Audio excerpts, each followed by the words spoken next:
Hi, it's Rita Wilkins again, the downsizing designer.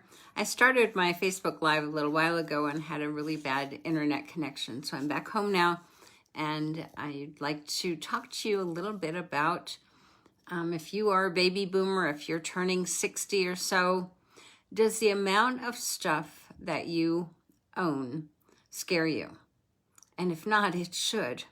So I know years ago when I was facing downsizing, I looked around and I just remember being so afraid because I looked around, I was overwhelmed at all the stuff that I had accumulated over many years and wondering where and how could I possibly get rid of all of it.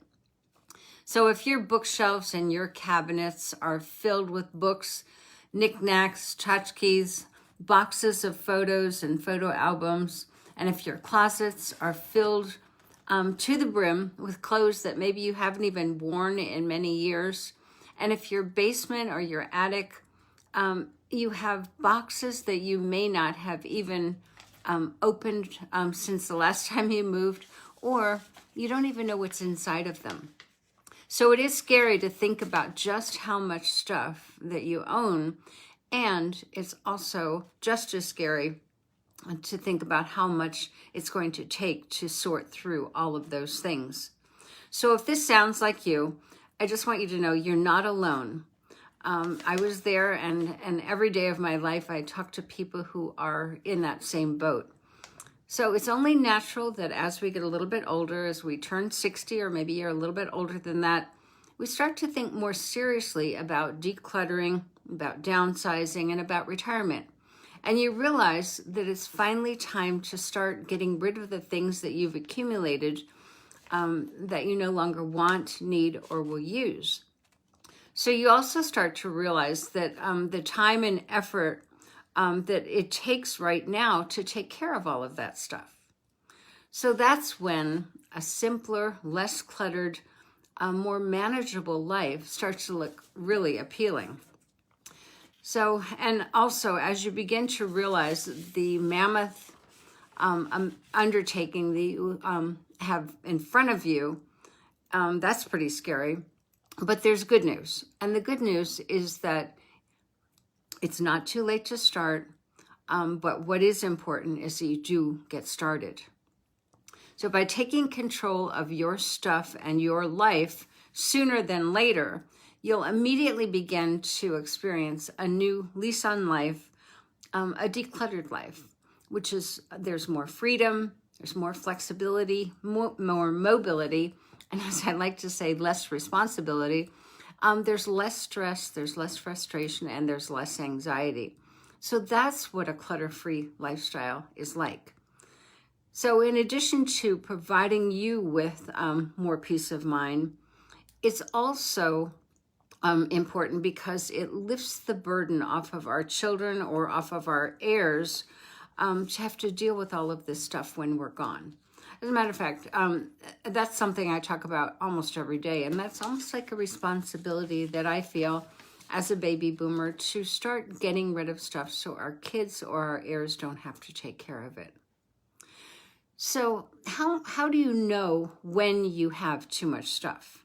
So there are 5 ways, and certainly many more, but these are some ways that you can start to decipher that, yeah, I've got too much stuff and it's got to go.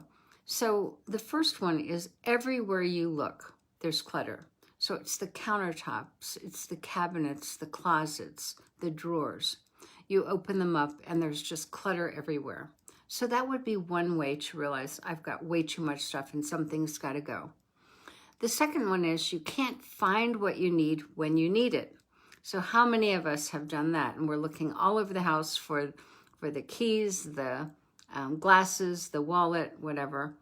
This is an aside, but did you know that, and this is kind of a divided along lines of female, male, but the number one thing that men lose is their remote, and the number one thing women lose is their purse or their wallet. So anyway, that was definitely an aside. But when you can't find what you need when you need it, that's a sign that you have too much stuff. And then the third one is that you realize how much time and energy you're wasting when you're looking for things. So this is a crazy number, but the average American will spend almost a year of their life looking for something. That's a lot of time. And why? It's because things that when we have too much, we don't necessarily have a home for each of those items that we can go right to that particular cabinet or that drawer to find what it is that we want. And a fourth thing to know that you probably have too much is that you're constantly making excuses for the way that your home looks. You probably have friends, and maybe you even do it yourself, that you're embarrassed to have people come to your home because it's messy, because it's cluttered. You know, one of my dear friends is that way, and I rarely go to her home because she's embarrassed. And that makes me sad, but it's her reality. And until she decides to deal with it, well, then, you know, she'll just have to come to my house. And then the next one, and maybe the last one right now, is you end up buying replacement items for those things that you can't find. So how often have you gone out to buy extra batteries, extra light bulbs, something like that, when you already have them, you just can't find them? So the most important thing to acknowledge, though, when you have too much stuff is that you have too much stuff and that you need to start decluttering now before it's too late.